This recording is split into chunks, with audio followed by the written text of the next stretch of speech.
last song, last solo, and last gig in India, and my string breaks, and my guitar goes completely out of tune. I really was, interested in trying to emulate the sound of a bird with my guitar, and that's not an easy thing to do.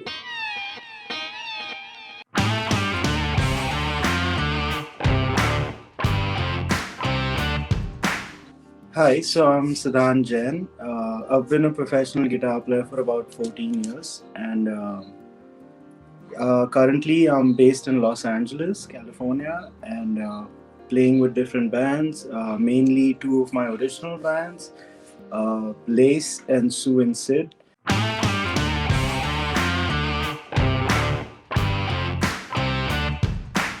To be very honest, life in LA is pretty hard.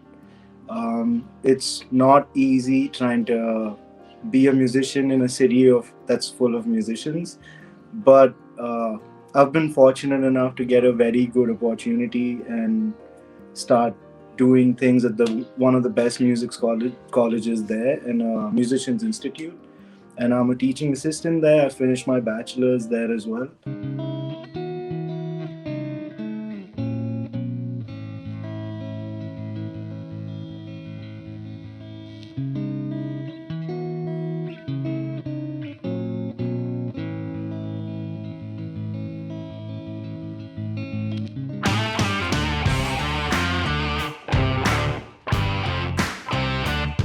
Having this formal training allows me to have that freedom of really expressing myself the way I want to express myself. And when it comes to writing songs or like composing for my bands, it usually comes as a bit of an instinct, because someone's telling you, okay, let's write a song about this, or like you have a certain set of lyrics that are shown to you, and you suddenly feel a certain way, and you feel like you want to express yourself with that feeling in mind. And I think that's the instinctive bit. But at the same time, since I have this knowledge, what I do is like take that instinct and really try and work around with it in my head and find cool ways of trying to emulate sounds. My band has an EP out already, and in that we had to write a song that was about a bird waking up, and like the early morning routine of a bird and stuff like that. So for me, um, being a guitar player in the band, I really was interested in trying to emulate the sound of a bird with my guitar, and that's not an easy thing to do. You really have to play with different effects, really have to play with a different slide and a different technique, not even on the fretboard, just to make sounds. And things like that just made me explore guitar, not in terms of just a fretboard, but at the same time, like what sounds I can create, what different things I can emulate on the guitar is, like a car sound or a bike sound, or a bird waking up and like screeching in the morning for its mom or whatever.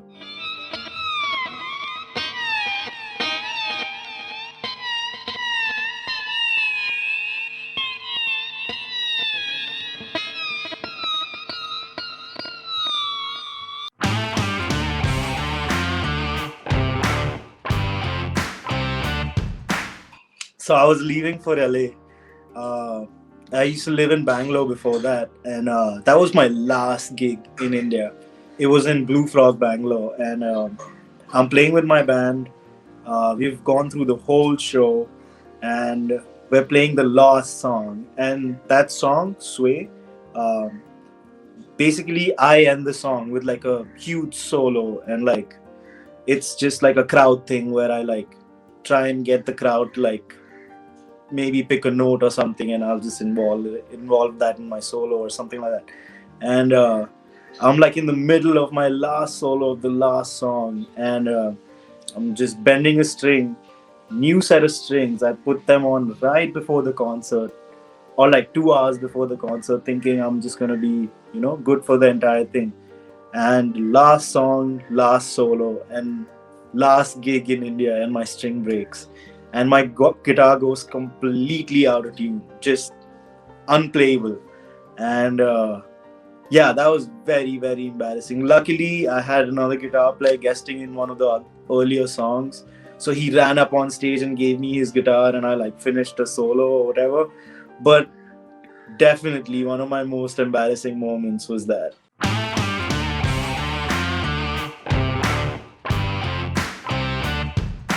Definitely be at the Federal. It's in North Hollywood, California. And I think because of the way the band was at that time, we weren't expecting like a lot of people there. But at the same time, we were headlining that show. So I was kind of confused as to whether be excited or like be sad that we're headlining the show and we won't have that many people.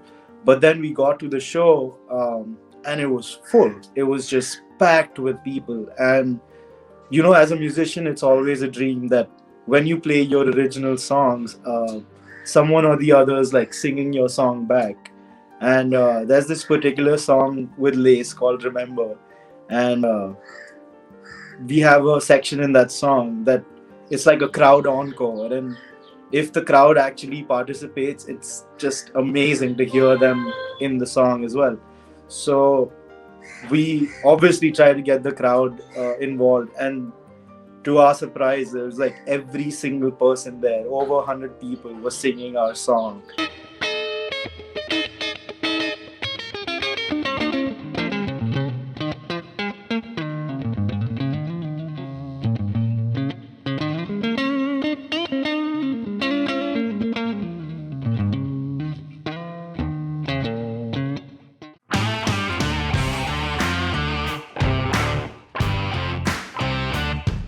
It's been really hard for every musician out there, and it's the same for me. I mostly make a living out of playing live gigs and having different shows with different bands and doing session musician stuff, like recording different musicians' albums or EPs. Going to the studio, spending time there, releasing my own music, or teaching. Currently, it's like mostly just teaching work. It took a long time for me to like get back to start playing shows again post COVID, especially post the lockdown. The restaurants are still kind of hesitant to get uh, you know bands to play there, but things are picking up again. And especially in Los Angeles, like I'm getting calls for more and more gigs and more and more contracts.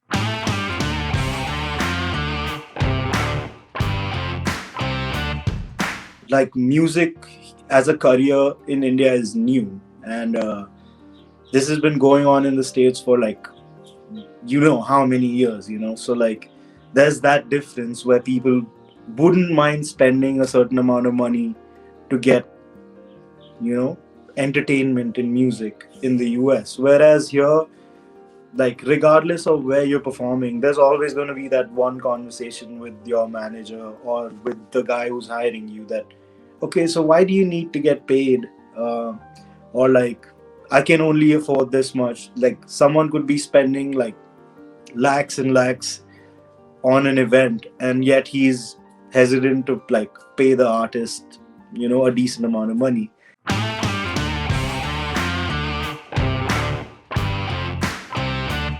First of all, open up more educational opportunities for musicians here. Um, I wanted a bachelor's in music ever since I was in ninth grade in school, and for me to do that, I automatically understood that I have to leave my country and go somewhere else and study.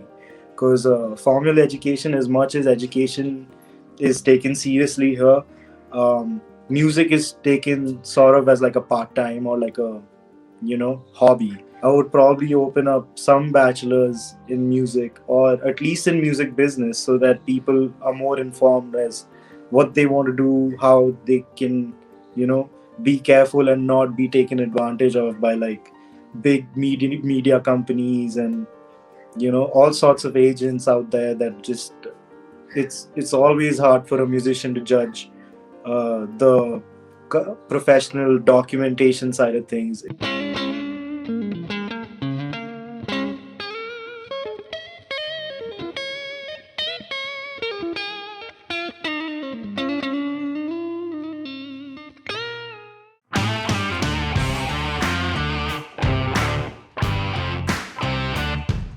have a couple of EPs and albums coming out in the summer. Lace is releasing an album, and Su and Sid is just releasing a live EP very soon. Apart from that, I'm also teaching in two different music schools here, and also working on my solo album. So hopefully that'll be out at least by the end of this year.